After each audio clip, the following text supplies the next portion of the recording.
Alors que l'Ouganda pourrait accueillir des migrants de pays tiers expulsés par les États-Unis après l'annonce jeudi de l'accord conclu entre les deux pays, à Kampala, le sujet fait déjà polémique. Des spécialistes des droits humains mettent déjà en garde contre une violation présumée du droit ougandais.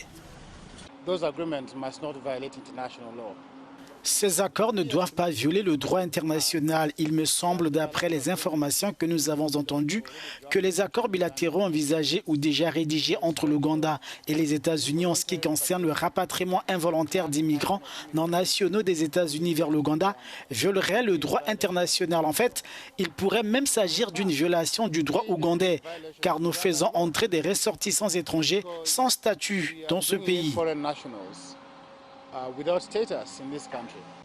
Cet accord migratoire intervient alors que les relations entre Washington et Kampala étaient en berne après la loi contre l'homosexualité adoptée par le Parlement ougandais.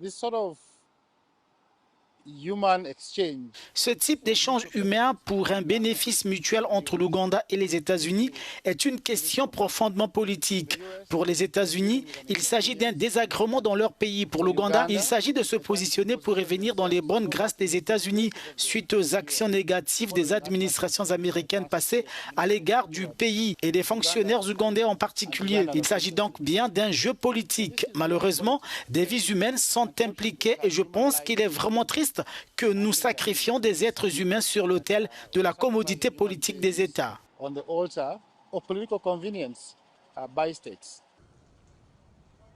Le sujet divise jusqu'au Parlement ougandais, l'opposition fustigeant l'opacité supposée qui entoure l'accord conclu avec l'administration Trump.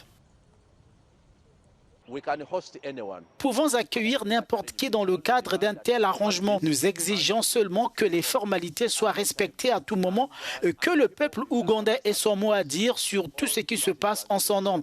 Le problème que nous rencontrons est que nos administrations et le ministère des Affaires étrangères n'ont pas fait preuve d'ouverture. Contrairement aux États-Unis qui sont normalement ouverts, la dynamique interne de notre pays n'est pas ouverte. C'est pourquoi nous exigeons de connaître tous les détails de tout arrangement, quel qu'il soit. Pour ce député de l'opposition, en acceptant d'accueillir les migrants en provenance des États-Unis, le pouvoir veut redorer son blason à l'approche de la présidentielle de 2026.